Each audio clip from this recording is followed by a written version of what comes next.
आइए हम सब अपने स्थान में खड़े हो जाएं और इस गीत को गाते हुए अपने हृदय को पवित्र परमेश्वर की आराधना करने के लिए तैयार करें।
पिता पुत्र पवित्र आत्मा की महिमा हो। जैसे आपकी है और सदा सर्वदा अनंतकाल तक होती रहे। आमीन। जैसे हम परमेश्वर की आराधना के लिए तैयार हो रहे हैं, आइए हम अपने पापों और अपराधों को अंगीकार करें और प्रभु परमेश्वर से प्रार्थना करें कि वह हमें क्षमा और शुद्ध करे। ये समय है हम सब शांत हो जाएं, कोई भी शब्द ना निकालें और पवित्र परमेश्वर की आराधना करने से पहले यदि हमसे जाने अनजाने में परमेश्वर के विरोध में या मनुष्यों के विरोध में कोई पाप या अपराध हुआ है तो ये समय है हम उन पापों को शांत रहकर अपने मन से अंगीकार करें और परमेश्वर की क्षमा को प्राप्त करें।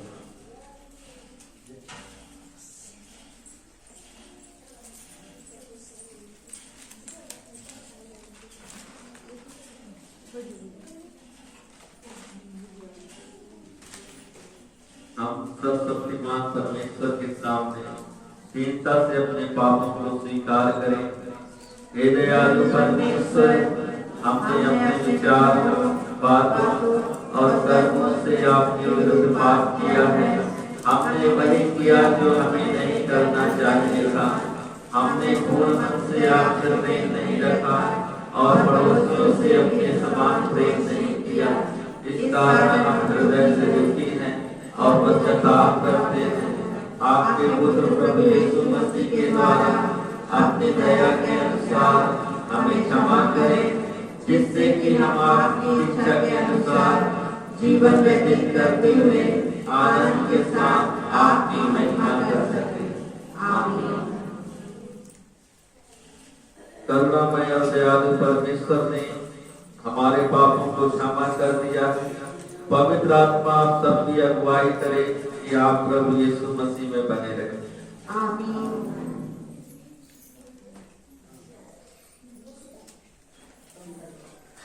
हे परमेश्वर, आप पवित्र हैं। हे सर्वशक्तिमान, आप पवित्र हैं।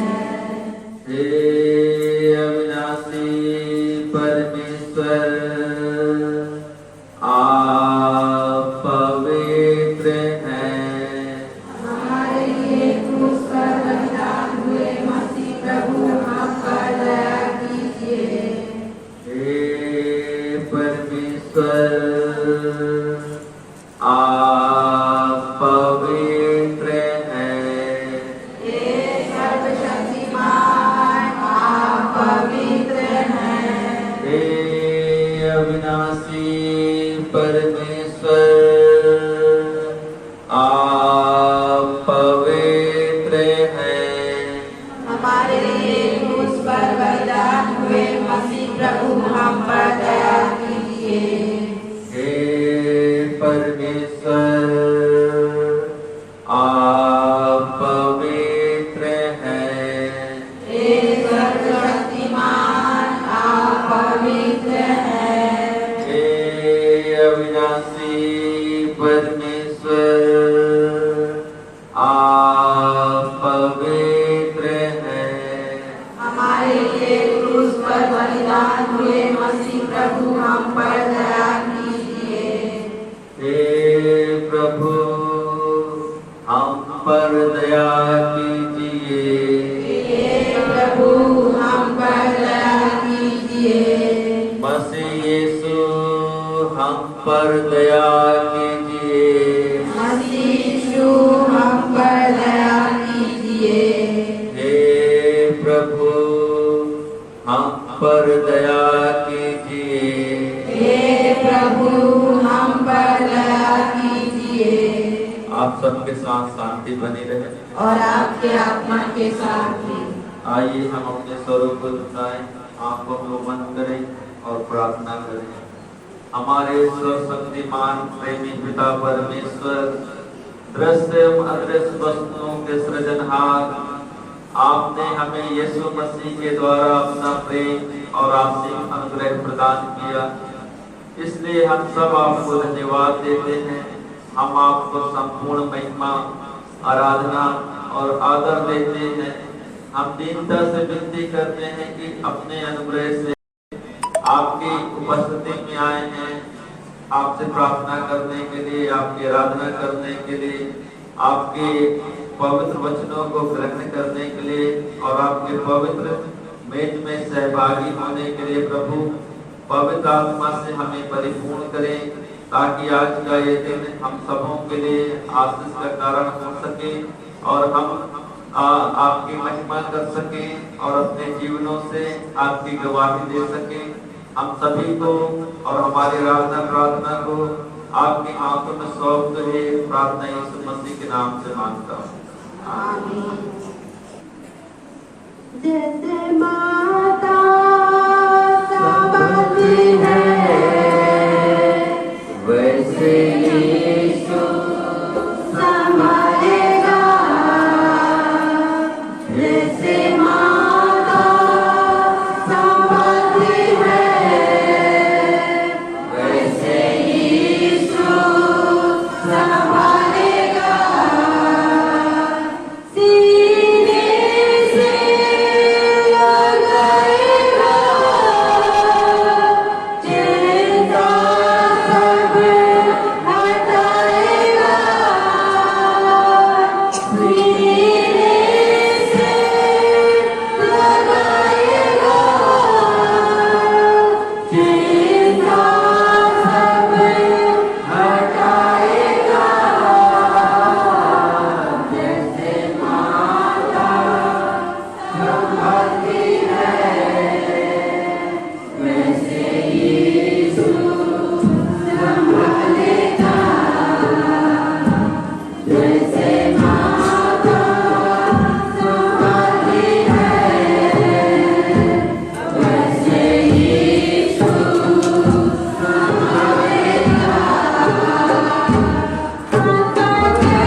हे हमारे प्रभु परमेश्वर यहोवा, हम सब आपको धन्यवाद देते हैं कि आपके पवित्र नाम की स्तुति और आराधना करने के लिए हमें यह सौभाग्य दिया। प्यारे प्रभु, हमें अपने पवित्र वचन की समझ और बुद्धि प्रदान करें। आनंद के साथ आपकी आज्ञा मानने और पवित्र आत्मा की सामर्थ्य द्वारा हम सब आपकी इच्छा पूरी कर सकें।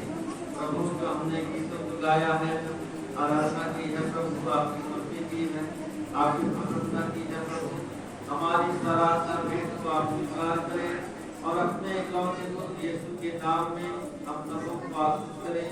जब हम आपके पवित्र वचन का पाठ करते हैं, हमें बुद्धि और समझ प्रदान करें। यीशु मसीह के नाम से मांगते हैं। नीति वचन एक अध्याय 14 से 9। इनके द्वारा पढ़ने वाला बुद्धि और शिक्षा प्राप्त करे और समझ की बातें समझे और काम करने में प्रवीणता और धर्म, न्याय और निष्पक्षता की शिक्षा पाए, कि भोलों को चतुराई और जवान को ज्ञान और विवेक मिले, कि बुद्धि सुनकर अपनी विद्या बढ़ाए और समझदार बुद्धि का उपदेश पाए, जिससे वे नीति वचन और दृष्टांत को और बुद्धिमानों के वचन और उनके रहस्यों को समझे। यहोवा का भय मानना बुद्धि का मूल है। बुद्धि और शिक्षा को मूल ही लोग तुच्छ जानते हैं। हे मेरे पुत्र, अपने पिता की शिक्षा पर कान लगा और अपनी माता की शिक्षा को न तज, क्योंकि वे मानो तेरे सिर के लिए शोभायमान मुकुट और तेरे गले के लिए कंठमाला होगी। परमेश्वर का धन्यवाद हो। हे यहोवा मेरे प्रभु, मेरा नाम सारी पृथ्वी पर क्या ही प्रतापमय है। तूने अपना वैभव स्वर्ग पर दिखाया है। तूने अपने वैभव के कारण बच्चों और बुद्धिमानों के द्वारा सामर्थ्य में उतारी, ताकि तू शत्रु और पलटा लेने वालों को रोक रखे। जब मैं आकाश को जो तेरे हाथों का कार्य है और चंद्रमा और तारागण को जो तूने निर्युक्त किए हैं देखता हूँ, तो फिर मनुष्य क्या है कि तू उसका स्मरण रखे और आदमी क्या है कि तू उसकी स्तुति ले, क्योंकि तूने उसको परमेश्वर से थोड़ा ही काम मनाया है और महिमा और प्रताप का मुकुट उसके सिर पर रखा है। तूने अपने हाथों का धर्म पर प्रभुत्व दी, तूने अपने पाँव तले सब कुछ कर दिया। सब भेड़ बकरी और गाय बैल और जितने वन पशु हैं, आकाश के पक्षी और समुद्र की मछलियाँ और जीव-जंतु समुद्र में चलते फिरते हैं। हे यहोवा, हे मेरे प्रभु, तेरा नाम सारी पृथ्वी पर क्या ही प्रतापमय है। रोमियो 8 अध्याय 1 से 11। अतः अब जो मसीह यीशु में है, उन पर दंड की आज्ञा नहीं, क्योंकि वे शरीर के अनुसार नहीं वरन आत्मा के अनुसार चलते हैं। क्योंकि जीवन की आत्मा की व्यवस्था में ने मसीह में मुझ पापों की और मृत्यु की व्यवस्था से स्वतंत्र कर दिया है। क्योंकि जो काम व्यवस्था के शरीर के कारण पूर्वक होकर ना करे सकी, उसको परमेश्वर ने किया, अर्थात अपने पुत्र को पर्यामान शरीर के समानता में और पाप बलि होने के लिए भेजकर शरीर के पाप पर दंड की आज्ञा दी, इसलिए कि व्यवस्था की विधा हमें जो शरीर के अनुसार नहीं वरन आत्मा के अनुसार चलते हैं पूरी की जाए। क्योंकि शारीरिक व्यक्ति शरीर की बातों पर मन लगाने हैं, परंतु आध्यात्मिक आत्मा की बातों पर मन लगाते हैं। शरीर पर मन लगाना तो मृत्यु है, परंतु आत्मा पर मन लगाना जीवन और शांति है। क्योंकि शरीर पर मन लगाना तो परमेश्वर से बैर रखना है, क्योंकि न तो परमेश्वर की व्यवस्था के अधीन है और न ही सकता है। और जो शारीरिक दशा में है वो परमेश्वर के प्रसन्न नहीं कर सकते। परंतु जबकि परमेश्वर का आत्मा तुमको बसता है तो तुम शरीर दशा में नहीं परंतु आत्मा दशा में हो। यदि किसी में मसीह का आत्मा नहीं तो वह उसका जन्म नहीं। यदि मसीह तुम में है तो देह पाप के कारण मरी हुई है, परंतु आत्मा धर्म के कारण जीवित है। यदि उसी का आत्मा जिसने यीशु को मरे हुए में से जिलाया तुम में बस हुआ है, तो जिसने मसीह को मरे हुए में से जिलाया वह तुम्हारी नवरत देहों को भी अपने आत्मा के द्वारा जो तुम में बसा हुआ है जिलाएगा। ये परमेश्वर का पवित्र वचन। प्रभु की शांति आप सबके साथ हो। आइए हम आदर के साथ हमारे प्रभु यीशु मसीह के पवित्र सुसमाचार को सुने, जो संत मरकुस रचित सुसमाचार 2 अध्याय 23 से लेकर 28 आयत तक। ऐसा हुआ कि वह सब्त के दिन खेतों में से होकर जा रहा था और उसके चेले चलते हुए बालें तोड़ने लगे। तब फरीसियों ने उससे कहा, देख, ये सब्त के दिन वह काम क्यों करते हैं जो उचित नहीं। उसने उनसे कहा, क्या तुमने यह कभी नहीं पढ़ा कि जब दौड़ को आवश्यकता हुई, जब वह और उसके साथी भूखे थे, तब उसने क्या किया था। उसने कैसे अबियातार महायाजक के समय परमेश्वर के भवन में जाकर भेंट की रोटियां खाई, जिसका खाना याजकों को छोड़ और किसी को भी उचित नहीं, और अपने साथियों को भी दी। तब उसने उनसे कहा, सब्त का दिन मनुष्य के लिए बनाया गया है, ना कि मनुष्य सब्त के दिन के लिए। इसलिए मनुष्य का पुत्र सब्त के दिन का भी स्वामी है। यह हमारे प्रभु यीशु मसीह का पवित्र सुसमाचार है। प्रभु की शांति आप सबके साथ हो और आपके आत्मा के साथ। आइए हम श्रद्धा और आत्मविश्वास के साथ कलीसिया के विश्वास का अंगीकार करें। मैं एक सर्वशक्तिमान पिता परमेश्वर पर विश्वास करता हूँ। वह स्वर्ग और पृथ्वी का और दृश्य अदृश्य वस्तुओं का करता है, और एक प्रभु यीशु मसीह पर विश्वास करता हूँ, परमेश्वर का इकलौता पुत्र, शरीरों से पहले, पिता से उत्पन्न, परमेश्वर से परमेश्वर, ज्योति से ज्योति, सत्य परमेश्वर से सत्य परमेश्वर, कृत नहीं वरन उत्पन्न है। उसका और पिता का तत्व एक है, उसी के द्वारा सब वस्तुएं बनी।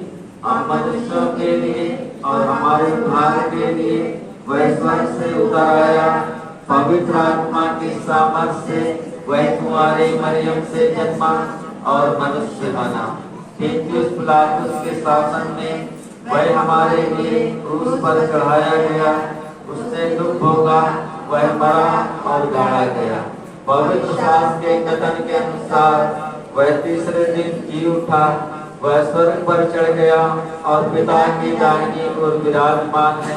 वह जीवितों एवं मृतकों के न्याय करने के लिए महिमा के साथ फिर वापस आएगा, और उसके राज्य का कभी अंत ना होगा। और मैं पवित्र आत्मा पर विश्वास करता हूँ, जो प्रभु और जीवन दाता है। वह पिता से निकलता है, पिता एवं पुत्र के साथ उसकी आराधना और स्तुति की जाती है। वह नबियों के द्वारा बोला। और मैं एक पवित्र सार्वलौकिक और बढ़ती कलीसिया पर विश्वास करता हूँ। मैं पापों की क्षमा के लिए एक बपतिस्मा को मानता हूँ, और मैं मृतकों के पुनरुत्थान और आने वाले युग के जीवन की प्रतीक्षा करता हूँ। आमीन। परमेश्वर का धन्यवाद देता हूँ आज के सुंदर समय के लिए जो परमेश्वर ने हमें दिया है, कि हम परमेश्वर के वचन को सुन सके, मनन कर सके। और आज का जो विषय है कि हमें हमारे जीवन में केवल परमेश्वर ही आशीष दे सकते हैं, और परमेश्वर हम सबों को आशीष देना चाहते हैं। परमेश्वर इंतजार में है कि कब क्या हो गया, कब किसको आशीष दूं। परमेश्वर हमें आशीष देने के लिए खोज रहे हैं, और हमें हमारे जीवन को इस प्रकार बनाना चाहिए कि हम परमेश्वर की आशीषों को प्राप्त कर सकें। नीति वचन की किताब जब हम पढ़ रहे थे, उसका 1 अध्याय 2 से 9 आयत तक, नीति वचन का लिखने वाला राजा सुलेमान था, जिसके विषय में हमने पिछले सप्ताह में सीखा था कि परमेश्वर ने उसे इतना बुद्धिमान बना दिया था और बुद्धि दिया था, और परमेश्वर ने ये कहा था ना तुझसे पहला ऐसा बुद्धिमान व्यक्ति कोई हुआ है और ना तेरे बाद जब तक संसार रहेगा तब तक तुमसे ज्यादा बुद्धिमान कोई भी पृथ्वी पर नहीं होगा। और ये उसी का नीति वचन मतलब जो हमारे प्रतिदिन के जीवन में, हमारे कार्य व्यवहार में, हमारे घर के अंदर, हमारे बाहर काम के स्थान में जो चीजें इस्तेमाल होती है हमारे व्यवहार में, तो उसी के विषय में नीति वचन लिखा गया है। नीति वचन जब हम पढ़ते हैं बहुत सारी अच्छी बातों को सीखने को मिलता है। 1 अध्याय से 31 अध्याय तक है। आप चाहे तो तारीख बाय तारीख जो उसको पढ़ सकते हैं। जैसे आज 1 तारीख है ना, तो आज आप 1 अध्याय पढ़ सकते हैं, और बच्चों के लिए सबसे बढ़िया किताब है नीति वचन और भजन संहिता। नीति वचन हमें बताता है कि हमें अपने जीवन को कैसे डेवलप करना है, कैसे हमें जीना है, कैसे हमें बड़ों के साथ, छोटों के साथ कैसे व्यवहार करना है। और भजन संहिता हमें बताता है कि हम परमेश्वर की आराधना, परमेश्वर की उपासना किस प्रकार से कर सकते हैं। बच्चों को और कोई बात समझ में आए न आए, लेकिन आप भजन संहिता और नीति वचन पढ़ने का जरूर आदत दिलवाएं।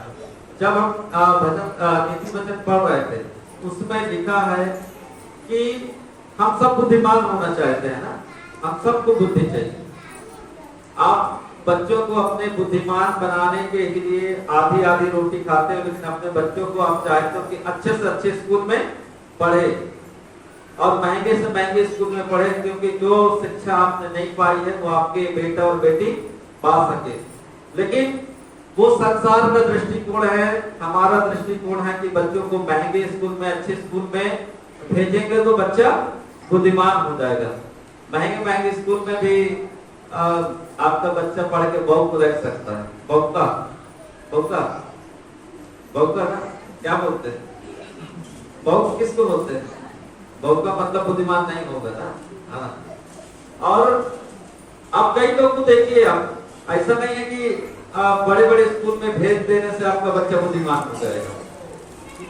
बाइबल यहाँ बताता है, नीति वचन बताता है कि यहोवा का भय मानना बुद्धि का आरंभ है। जिस दिन से भी मनुष्य, चाहे वो बच्चा हो, बुजुर्ग हो, जवान हो, जिस दिन से आप परमेश्वर का भय मानना शुरू करते हैं उसी दिन बुद्धि का मिलना आपको आरंभ हो जाता है।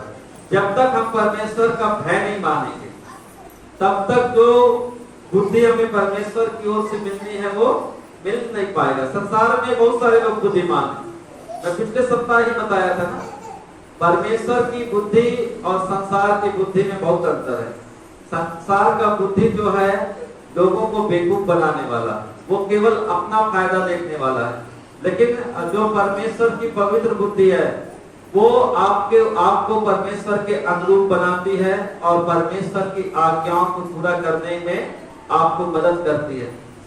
बाइबल बताता है जब मूसा को 10 आज्ञा दिया गया, परमेश्वर ने पहला अपना वचन दिया, प्रकाशन दिया, 10 आज्ञा था। 10 आज्ञा में हम देखते हैं शुरुआत के कुछ बातें, लगभग 4 बातें परमेश्वर के विषय में है।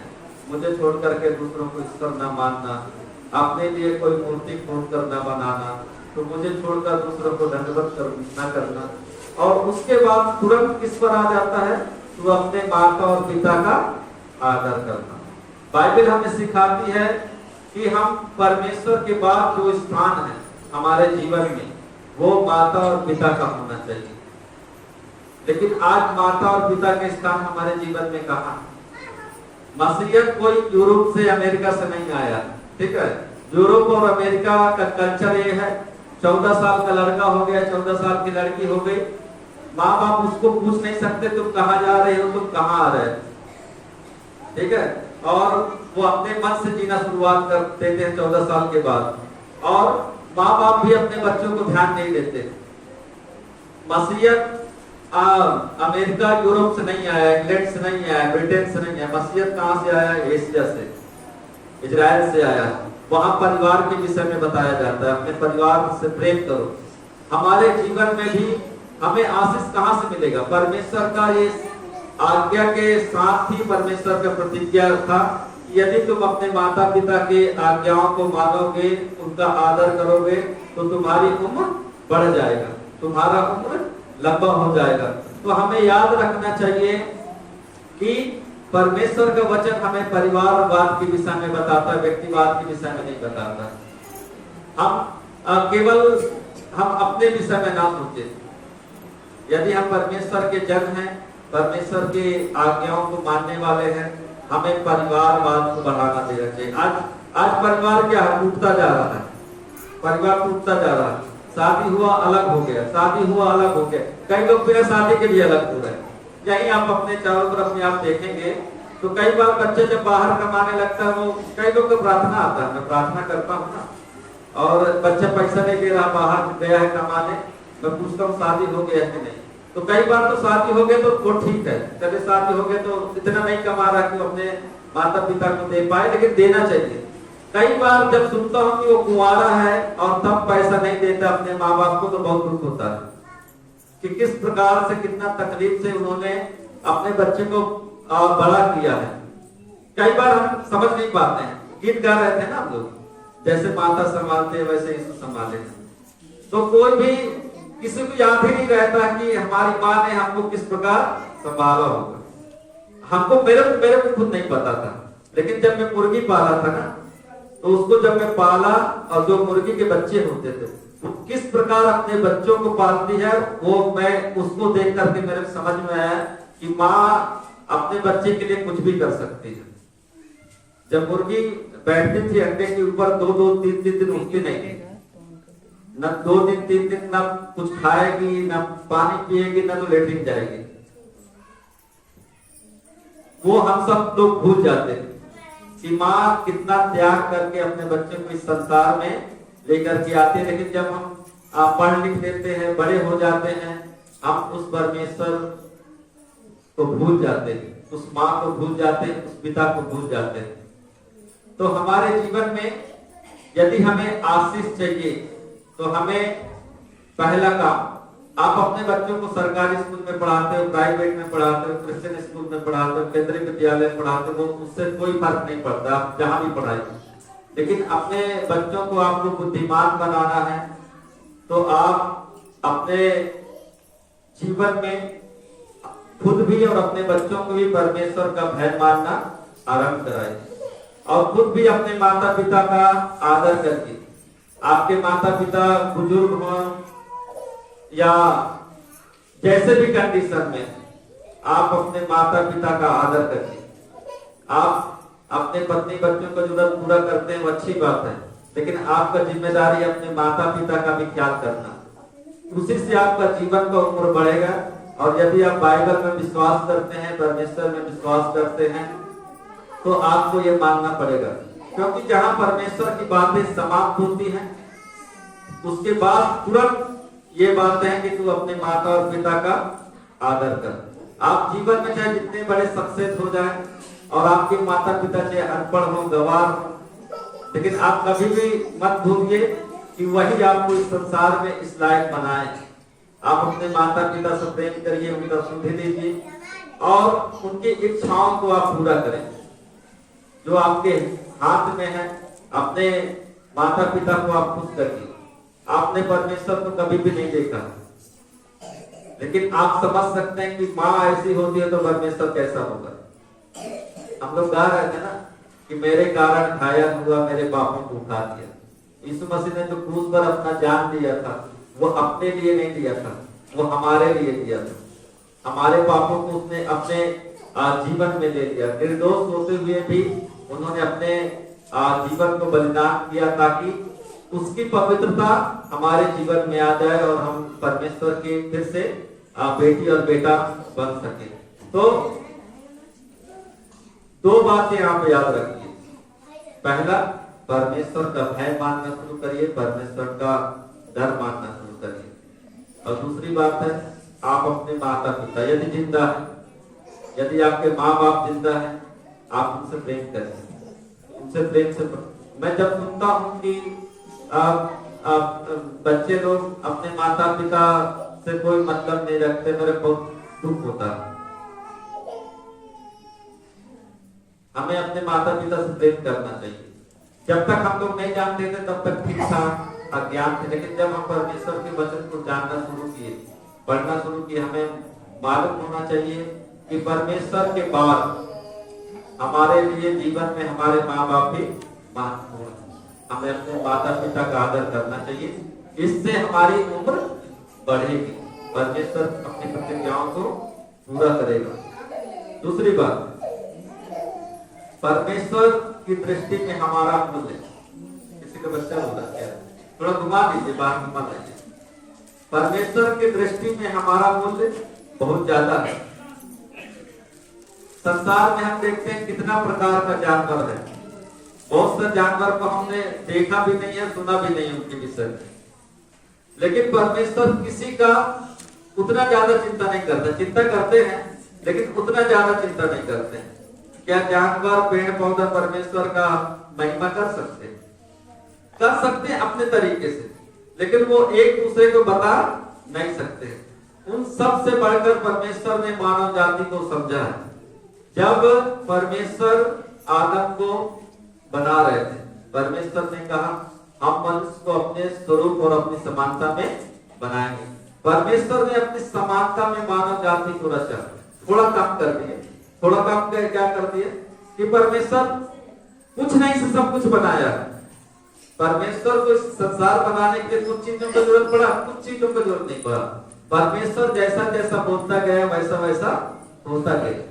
मनुष्य भी रचना करते हैं ना, लेकिन मनुष्य को कुछ कुछ चीजों की जरूरत पड़ेगा।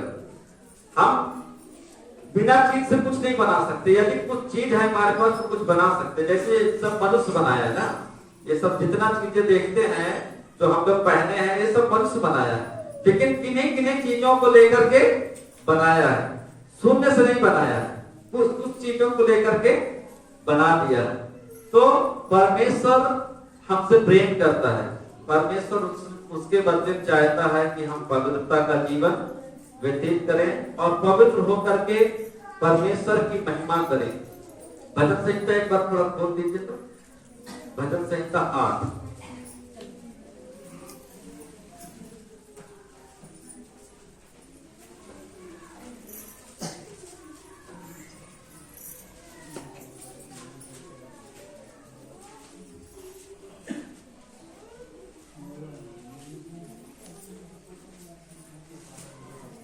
उसका 3 और 4 पढ़ दीजिए, भजन संहिता 8 का 3 और 4। जब मैं आकाश को जो तेरे हाथों का कार्य है और चंद्रमा और तारागण को जो तूने नियुक्त किए है देखता हूँ, तो फिर मनुष्य क्या है कि तू उसका स्मरण रखे और आदमी क्या है कि तू उसकी सुधि ले। देखिए यहाँ पर भजन संहिता का लिखने वाला कह रहा है कि जब मैं आकाश और सूर्य चंद्रमा को देखता हूँ और मैं जानता हूँ कि वो परमेश्वर के हाथों की रचना है। ये पृथ्वी से बहुत बड़ा चांद है, सूर्य बहुत बड़ा है, और इसके अलावा कई अनगिनत तारागण है जो हमारे संसार में भी बड़ा है। और हम देखते हैं कि परमेश्वर इतना महान है। और भजन संहिता का लिखने वाला कह रहा है फिर मनुष्य क्या चीज है, मनुष्य क्या चीज है कि तू उसकी सुधि रखे या उसका ख्याल करे। चींटी वगैरह मर जाता है, हम हर दिन अपने जीवन में देखते हैं ना, हमें कोई फर्क पड़ता है? कई बार हम खुद मार देते हैं ना चींटी को। कई बार आप यात्रा करते होंगे, रास्ते में गाय मरी है, भैंस मरा है, कुत्ता मरा है, गिलहरी मर गई है, नेवला मर गया, सांप मर गया, हमको दुख होता है? नहीं होता है, नहीं होता है ना दुख। थोड़ा देर के लिए अजीब लगेगा, लेकिन फिर उसके बाद भूल जाते हैं। ठीक है, मनुष्य जानवरों को उतना महत्व नहीं देता। भले आदमी मरा है तो आप थोड़ा रुकोगे, जानने की कोशिश करोगे, क्योंकि हम भी मनुष्य है ना, जानने की कोशिश करोगे कि ये कैसे मर गया, किसी के घर का होगा। लेकिन जानवर मरता है तो हम ज्यादा ध्यान नहीं देते हैं। परमेश्वर हमको बहुत चिंता करता है, इसलिए चाहता है कि हम पाप से छूट करके परमेश्वर के साथ में जीवन व्यतीत करें, इस जीवन में भी और मरने के बाद स्वर्ग के जीवन में भी हम परमेश्वर के साथ रहें। क्योंकि परमेश्वर जानता है एक दिन समय आएगा जब मानव जाति का न्याय होगा। वहां 2 ही स्थान, या तो स्वर्ग में या तो नरक। और नरक में हम लोग जा ही रहे हैं, मानव जाति नरक में जा ही रहा, आपको कुछ करने की जरूरत नहीं, आप ऑटोमेटिक नरक में जा रहे हैं। लेकिन यदि आपको स्वर्ग में जाना तो आपको सकरा मार्ग इस्तेमाल करना पड़ेगा। बाइबल में लिखा है, चौड़ा है वो मार्ग जो नरक को जाता है, बहुत सारे लोग जाते हैं, आसान है वो मार्ग। ये यीशु मसीह का कथन है, यीशु मसीह ने कहा कि चौड़ा है वो मार्ग जो नरक को लेकर के जाता है और बहुत सारे लोग उसमें जाते हैं, लेकिन बहुत सकरा है वो मार्ग जो जीवन को पहुंचाता है और बहुत ही कम लोग उसमें जाते हैं। तो अब हमें निर्णय करने की जरूरत है या हमें अपने आप को जांचने की जरूरत है कि हम किस मार्ग में जा रहे हैं, चौड़े वाले में है कि सकरा वाले में। यदि आपका जीवन आसान है, समझ लो आपको कहीं ना कहीं आपको ध्यान देने की जरूरत है, और यदि आपका जीवन कठिनाई में बीत रहा, उसमें भी हमें ध्यान देने की जरूरत है कि परमेश्वर के मार्ग में होने से हम कठिनाई में हैं कि अपने पापों, अपने गलतियों के कारण हम कठिनाई में। तो हमें ध्यान देने की जरूरत है, क्योंकि परमेश्वर हमें कीड़े मकोड़ों के जैसे, पशु के जैसे नहीं समझ रहा। जैसे हम पशुओं को समझते हैं, कीड़े मकोड़ों को समझते हैं। जैसे कीड़ा मकोड़ा मर गया तो हमें कोई दुख नहीं होता है, लेकिन आदमी कोई मर गया तो हमें बहुत दुख होता है। पेपर में आता है क्या, कभी चींटी मर गई, गधा मर गया, बैल मर गया, आता है। आदमी मरेगा तो तुरंत पेपर में आएगा। क्यों? क्योंकि आदमी का, मनुष्य का वैल्यू, आदमी बोलने से आदमी औरत दोनों, ठीक है, मैं दोनों का बात कर रहा हूँ। जब आदमी बोलता हूँ या मनुष्य बोलता हूँ तो उसका मतलब समझ लीजिए दोनों है। मनुष्य मर जाएगा तुरंत आ जाएगा, टीवी वगैरह में न्यूज में आ जाएगा, लेकिन चींटी मरेगा, गधा, गाय, घोड़ा मरेगा तो न्यूज में नहीं आता है। तो हम बहुमूल्य है, परमेश्वर की दृष्टि में हमारा मूल्य बड़ा है, क्योंकि परमेश्वर ने अपने स्वरूप, अपनी समानता में हमें रचा है। परमेश्वर चाहता है कि कोई भी मनुष्य नरक में न जाए।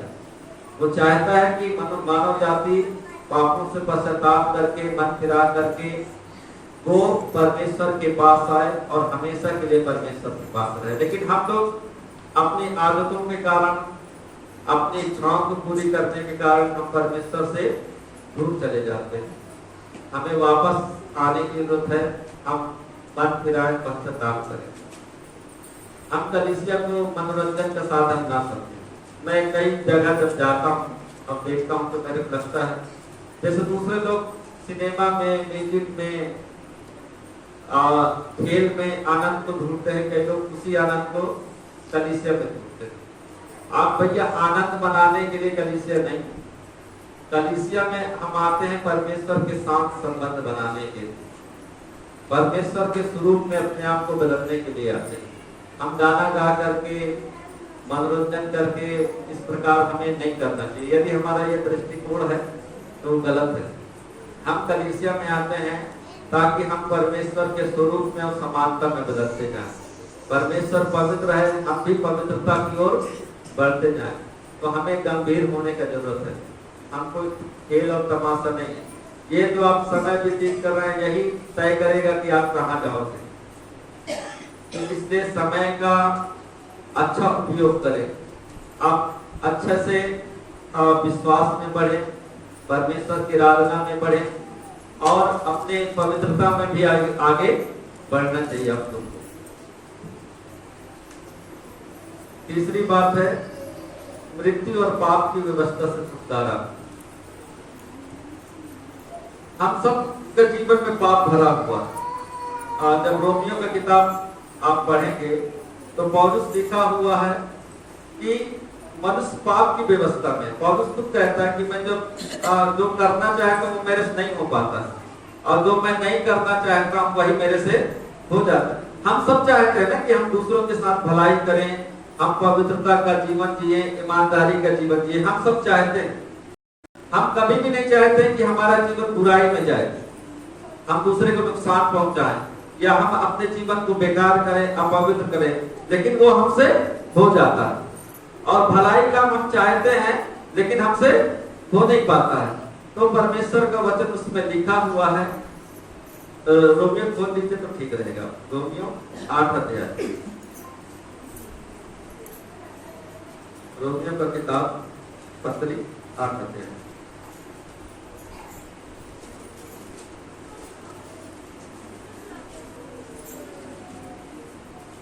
इसमें लिखा है ना, अतः अब जो मसीह यीशु में उस पर दंड की आज्ञा नहीं, क्योंकि वे शरीर के अनुसार नहीं आत्मा के अनुसार चलते।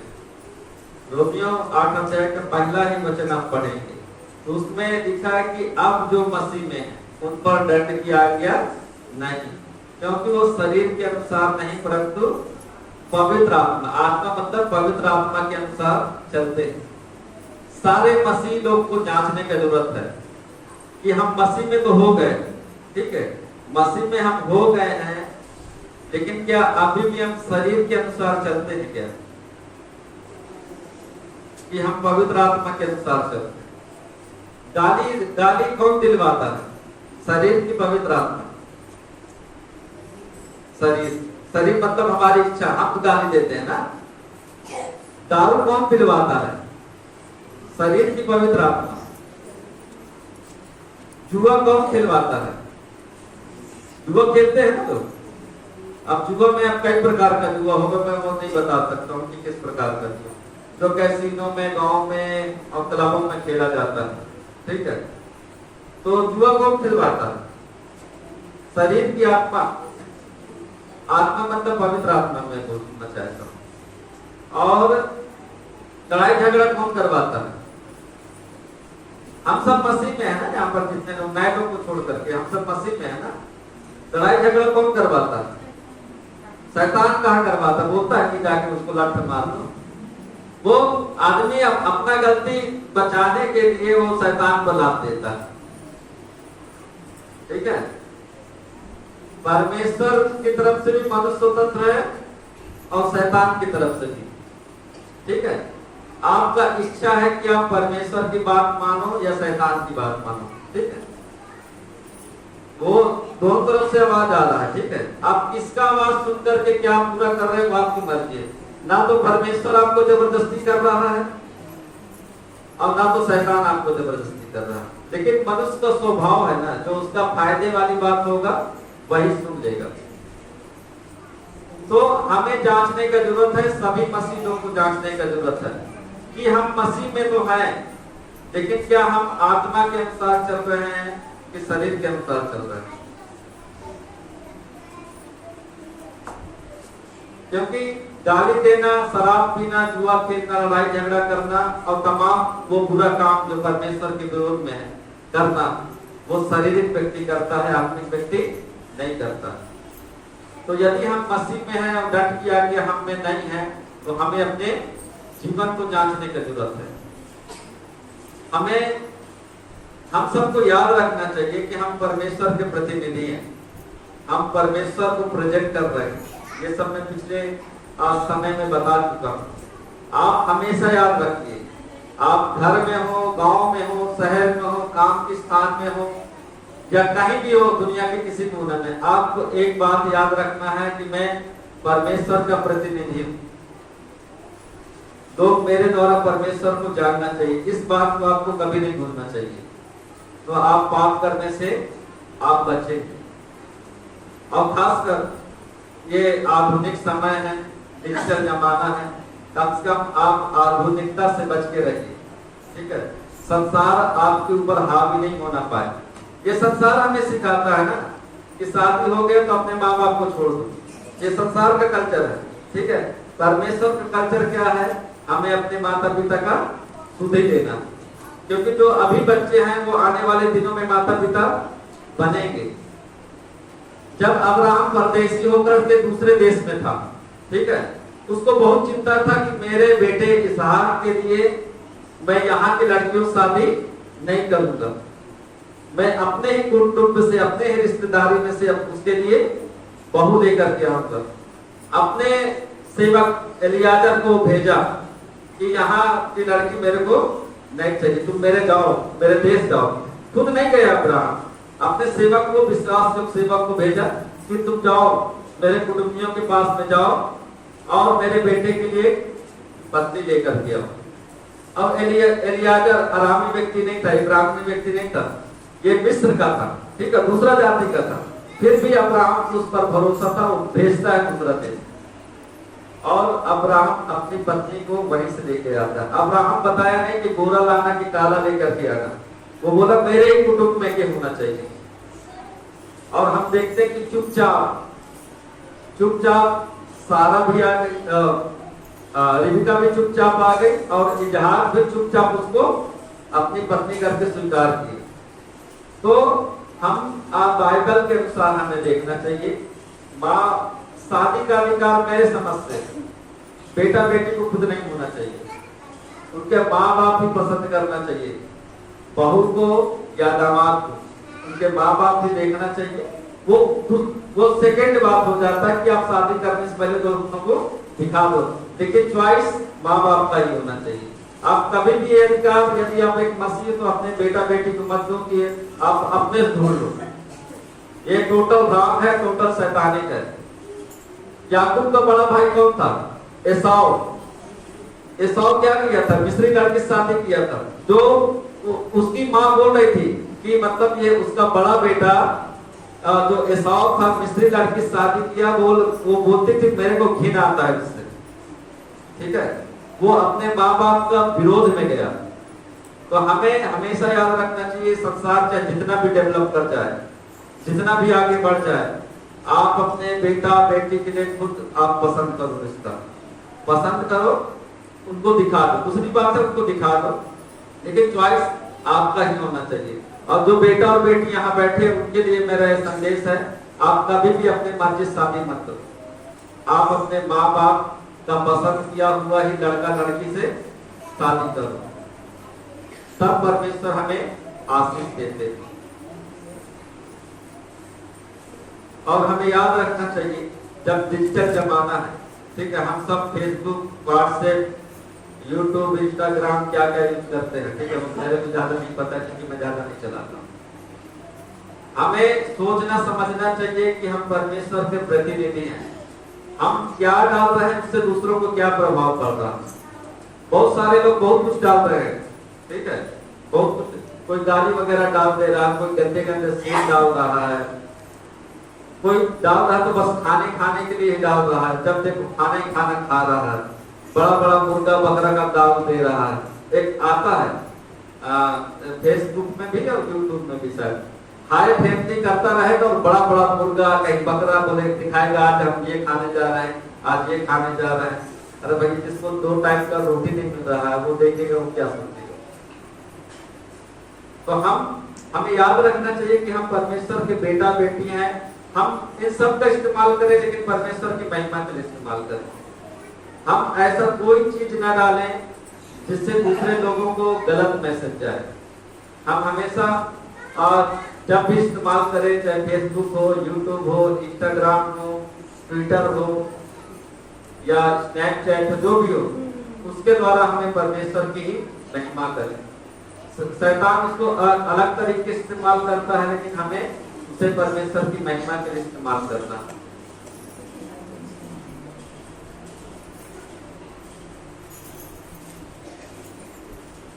मैं अभी गया था, कई जगह गया था, रायपुर में अच्छा जगह था, ठीक है। मैं चाहता तो बहुत सारा वीडियो बना के डाल सकता था। जिस रेस्टोरेंट में रुका था उसका भी बना के डाल सकता था। जिस रेस्टोरेंट में रुका था उसका स्विमिंग पूल भी था, हम सब बना सकते थे, लेकिन हम कुछ नहीं बना।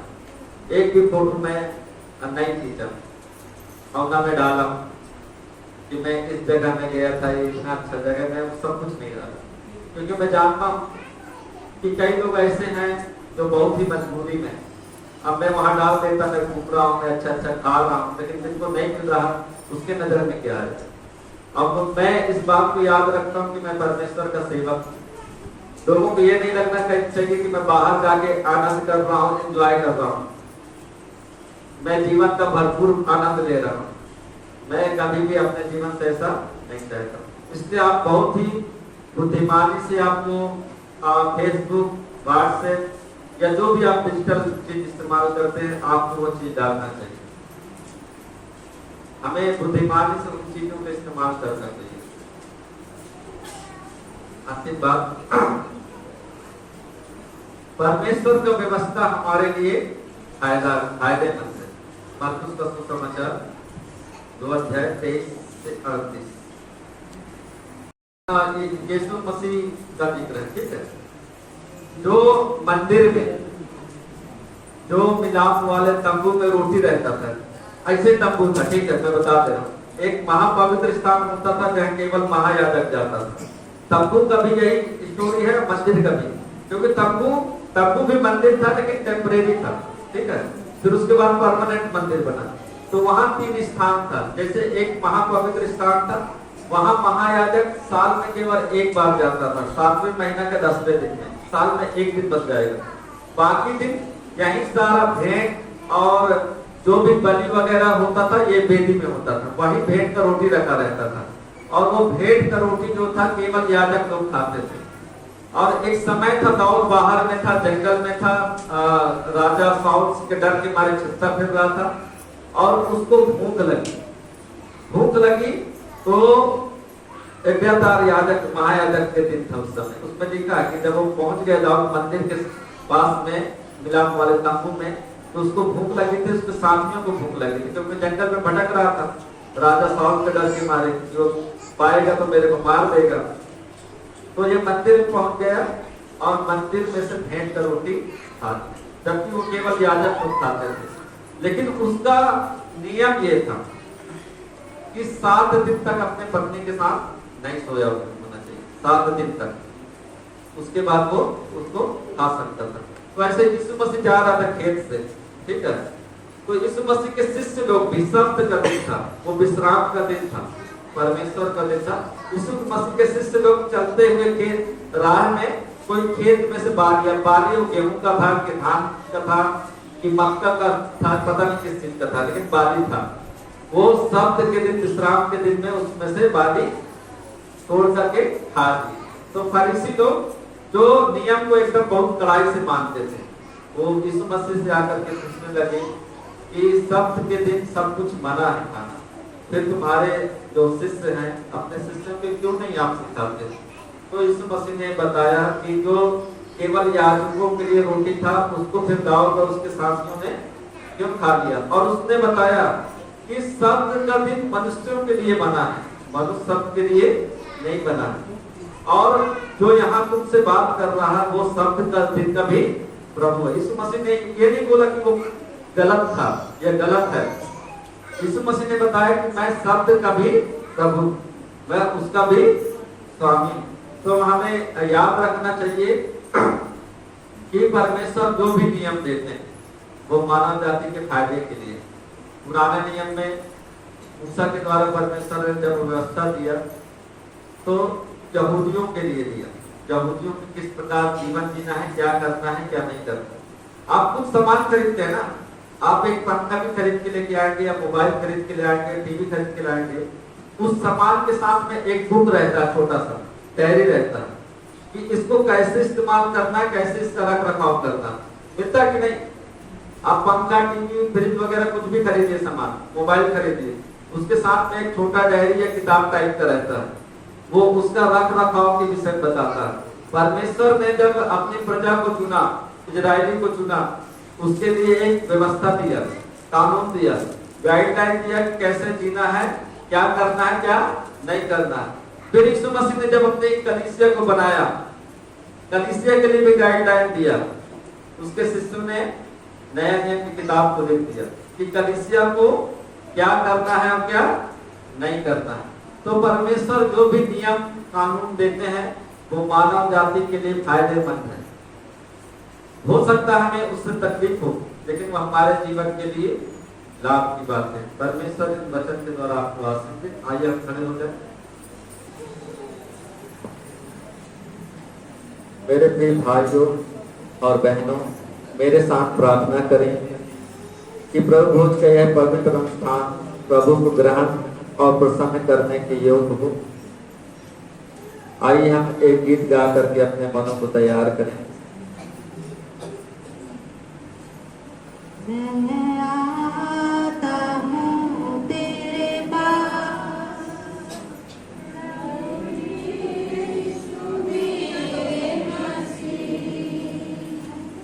तेरे पापों के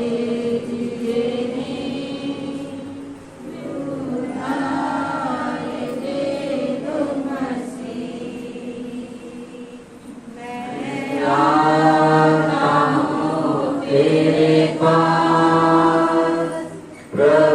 यीशु मेरे मसीह, मेरे पापों के लिए ही उद्धार दे दो मसीह। स्वर्ग के आया उद्धार देने मसीह, स्वर्ग में छोड़ के आया उद्धार देने मसीह। मैं आता हूँ तेरे पास, तुझको ये दिल मैं देता मसीह।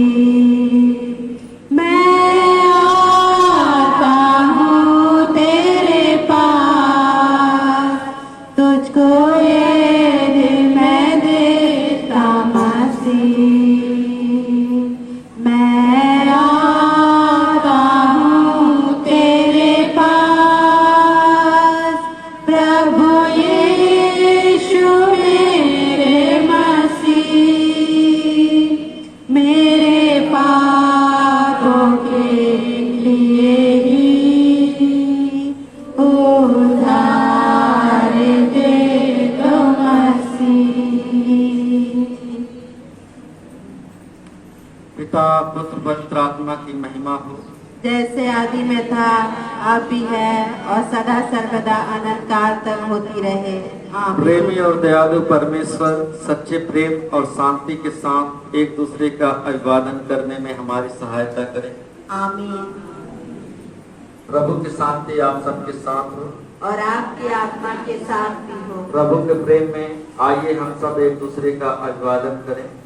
एक दूसरे से हाथ मिला करके या गले लग करके आप शांति का दान प्रदान करें।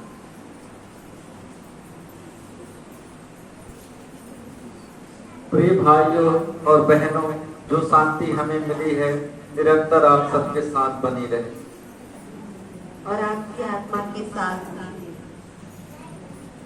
पिता परमेश्वर का प्रेम, उनके इकलौते पुत्र यीशु मसीह का अनुग्रह और पवित्र आत्मा की सहभागिता एवं उपस्थिति आप सबके साथ अब से लेकर हमेशा तक होती रहे। और आपकी आत्मा के साथ भी।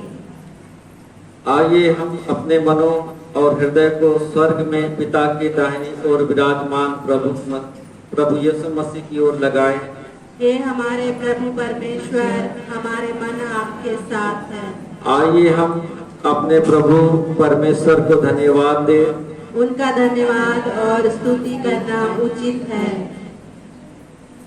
वास्तव में यह सही एवं उचित है कि हम हर समय हर स्थान में धन्यवाद की भेंट चढ़ाने के द्वारा आपको महिमा मिले। हे पवित्र पिता परमेश्वर, आपने आज्ञा दी और ज्योति ने अंधकार को दूर किया। आपने पृथ्वी की मिट्टी में श्वास फूंका और हम आपके स्वरूप में सृजे गए। हमने आपके विरुद्ध पाप किया, फिर भी आपने हमें नहीं छोड़ा। मसीह की क्रूस की मृत्यु से हमारे पाप उठा लिए गए और उनके पुनरुत्थान के द्वारा हमारा उद्धार हुआ है। इसलिए स्वर्गदूतों, प्रधान स्वर्गदूतों और सर्वलौकिक मंडली के साथ हम आपकी महिमा का वर्णन और स्तुति गान करते हैं। पवित्र पवित्र पवित्र सर्वशक्तिमान प्रभु परमेश्वर, स्वर्ग और पृथ्वी आपकी महिमा से परिपूर्ण है। परम धाम में होसन्ना, धन्य है वो जो इस पृथ्वी पर आया और आने वाला है। परम धाम में होसन्ना। मंडली कृपया अपने स्थान में बैठ जाए। मेरे साथ उस शाम की ओर चले जो सदा स्मरणीय है। वहां अटारी पर यीशु के पकड़वाए जाने, धोखा खाने, बंदी बनाए जाने, दुर्व्यवहार सहने, प्रताड़ित होने और क्रूस पर चढ़ाए जाने से पूर्व अपने 12 शिष्यों के साथ अंतिम भोजन करने बैठे थे। क्रूस की छाया उन पर पड़ चुकी थी। थोड़ी समय के लिए आप कल्पना करें कि आप उनके साथ वहां उपस्थित हैं और उनके कष्टों और मृत्यु की बातें सुन रहे हैं। पवित्र आत्मा से याचना करें कि वह प्रभु के कष्टों की पीड़ा की अनुभूति आप सबको प्रदान करें। वह पीड़ा जो उन्होंने यह जानकर स्वीकार की कि कुछ ही घंटों में परमेश्वर का पवित्र निर्दोष बेटा मारा जाएगा, उन्होंने यह सब हमारे लिए किया।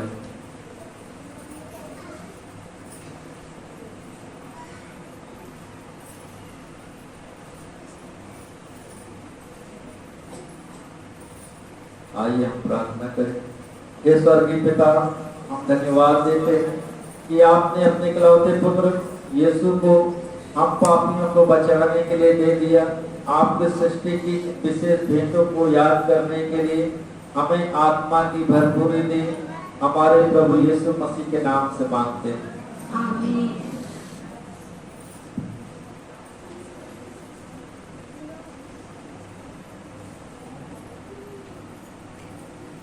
जब प्रभु यीशु ने अपनी इच्छा के अनुसार हम पापियों के लिए मृत्यु स्वीकार करने का चुनाव किया, तब उसने अपने पवित्र हाथों में रोटी ली। हे प्रभु आशीष दे। उसने धन्यवाद दिया, आशीष देकर उसे पवित्र किया और रोटी को तोड़कर अपने शिष्यों को देते हुए कहा, इसे लो और खाओ, ये मेरी देह है जो तुम्हारे लिए है। मेरे स्मरण के लिए यही किया करो। आमीन।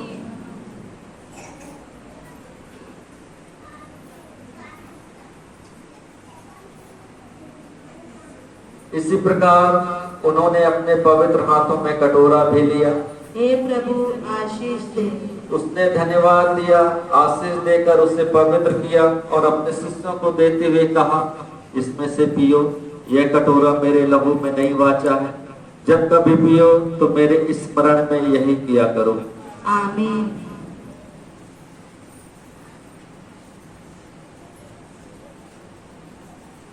जब कभी तुम यह रोटी को खाते और इस कटोरे में से पीते हो तो प्रभु की मृत्यु को जब तक वह ना आए प्रचार करते हैं। हे प्रभु, हम आपकी मृत्यु को स्मरण करते हैं, आपके पुनरुत्थान को हम स्वीकार करते हैं और आपके दूसरे आगमन की प्रतीक्षा करते हैं। हम सब पर दया कीजिए। मेरे प्रिय भाइयों और बहनों, हमारे प्रभु एवं उद्धारकर्ता यीशु मसीह की आशीषें अब से लेकर सदा सर्वदा तक आपके साथ होती रहे और आपकी आत्मा के साथ भी। आइए हम सब खड़े हो जाएं।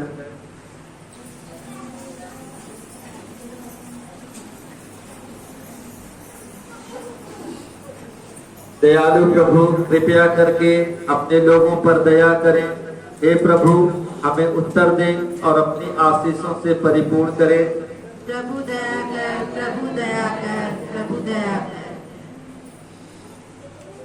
पवित्र आत्मा इस रोटी को पवित्र करे कि ये हमारे लिए प्रभु यीशु मसीह की देह बन जाए। आमीन। पवित्र आत्मा इस दाखरस को पवित्र करे कि ये हमारे लिए प्रभु यीशु मसीह का लहू बन जाए। आमीन। हमारे प्रभु एवं उद्धारकर्ता ने जैसा हमें सिखाया, हम दीनता पूर्वक प्रार्थना करें। हे हमारे पिता, आप जो स्वर्ग में हैं, आपका नाम पवित्र माना जाए, आपका राज्य आए, आपकी इच्छा जैसे स्वर्ग में पूरी होती है वैसे पृथ्वी पर भी हो।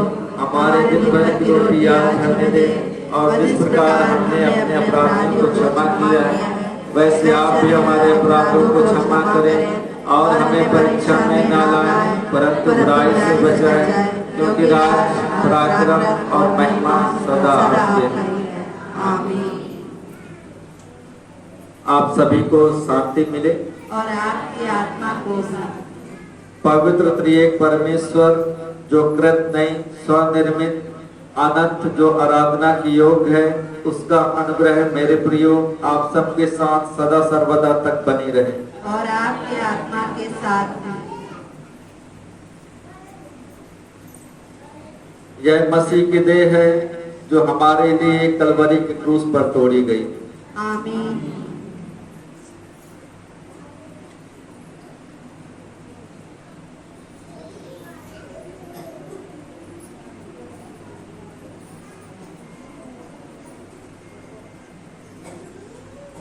यह मसीह का लहू है जो हमारे पापों की क्षमा के लिए कलवरी के क्रूस पर बहाया गया। आमीन। पिता पुत्र पवित्र आत्मा की महिमा हो, जैसे आदि में था, आप भी है और सदा सर्वदा संसार के अनंतकाल तक होती रहे। आमीन। इन पवित्र भेदों को ग्रहण करने से पूर्व आइए हम दयालु परमेश्वर के सम्मुख अपने अपने सिरों को झुकाएं। हे प्रभु, हम आपके सामने अपने सिरों को झुकाते हैं। परमेश्वर के भक्तों के लिए यह परमेश्वर का दान है।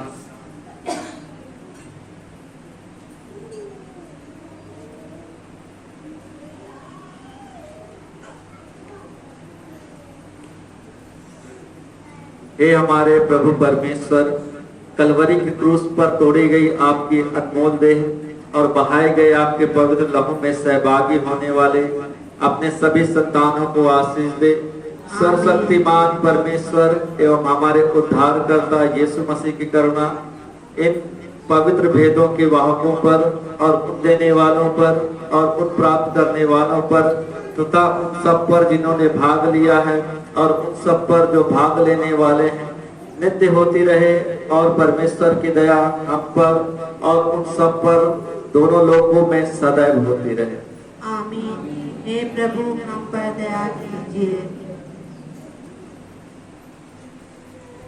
मेरे प्रियो, हम अपने मन में विश्वास करते हुए कि प्रभु यीशु मसीह मरा, गाड़ा गया और फिर तीसरे दिन जी उठा, हमारे पापों के लिए बलिदान हुआ और उसकी आज्ञा को याद करते हुए कि मेरे स्मरण में यही किया करो, आइए हम प्रभु भोज को ग्रहण करें तथा याद करें कि उसने हमसे कितना प्रेम किया। आइए प्रभु भोज होगा जब तेरा लहू बड़ा कीमती है प्रभु, तेरा लहू बड़ा कीमती है, तेरा लहू बड़ा कीमती है प्रभु, तेरा लहू बड़ा कीमती है, क्योंकि उस लहू में जो आते हैं, जिससे हमें पाते हैं छुटकारा, क्योंकि उस लहू में जो आते हैं, जिससे हमें पाते हैं छुटकारा, तेरा लहू बड़ा कीमती है प्रभु, तेरा लहू बड़ा कीमती है, तेरा लहू बड़ा कीमती है प्रभु, तेरा लहू बड़ा कीमती है। तूने जो लहू बहाया है, सारी दुनिया को बचाया है। तूने जो लहू बहाया है, सारी दुनिया को बचाया है। कभी तूने किसी से ना कुछ चाहा, कभी तूने किसी से ना कुछ मांगा, कभी तूने किसी से ना कुछ चाहा, कभी तूने किसी से ना कुछ मांगा, तेरा लहू बड़ा कीमती है प्रभु, तेरा लहू बड़ा कीमती है, तेरा लहू बड़ा कीमती है प्रभु, तेरा लहू बड़ा कीमती है, क्योंकि उस लहू में उधार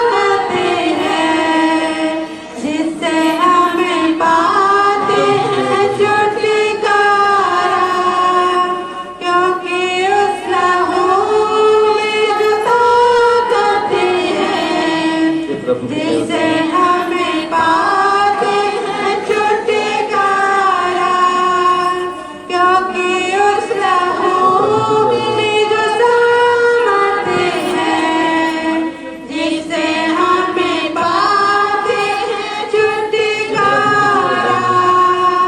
तेरा लहू बड़ा कीमती है प्रभु, तेरा लहू बड़ा कीमती है, तेरा लहू बड़ा कीमती है प्रभु, तेरा लहू बड़ा कीमती है, क्योंकि उस लहू में जो ताकत है, जिससे हमें पाते हैं छुटकारा,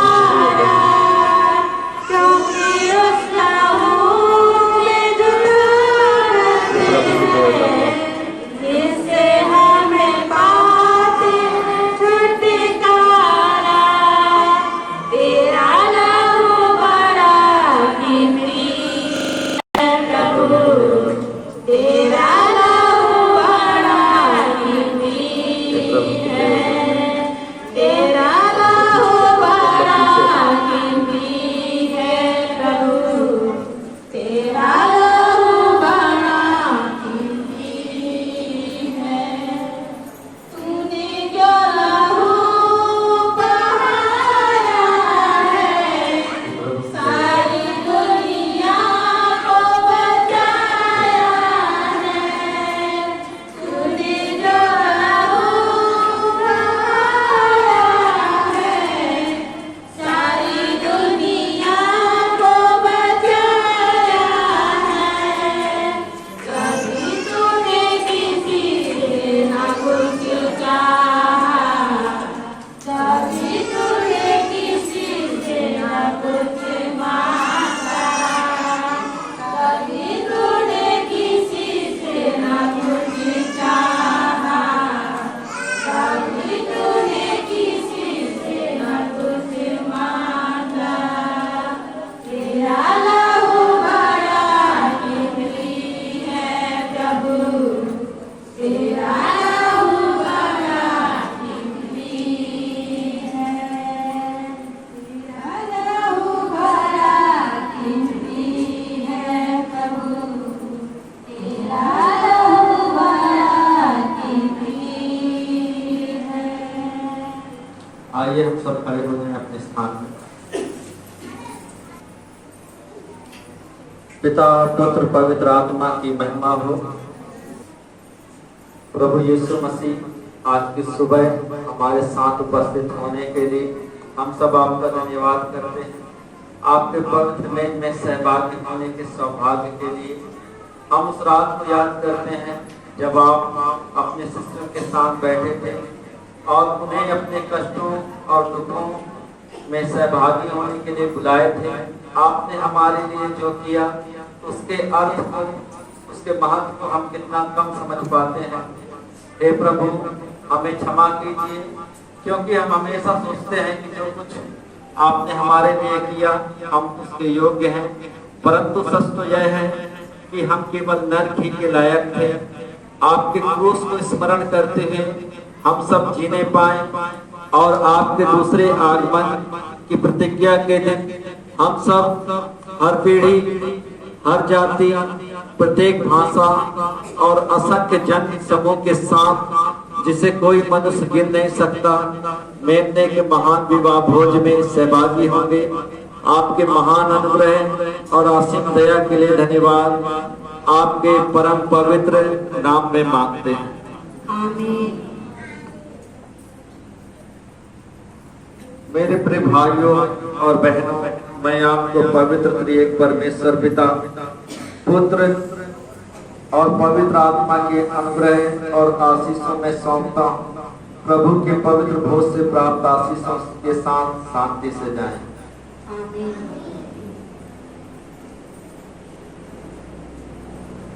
पवित्र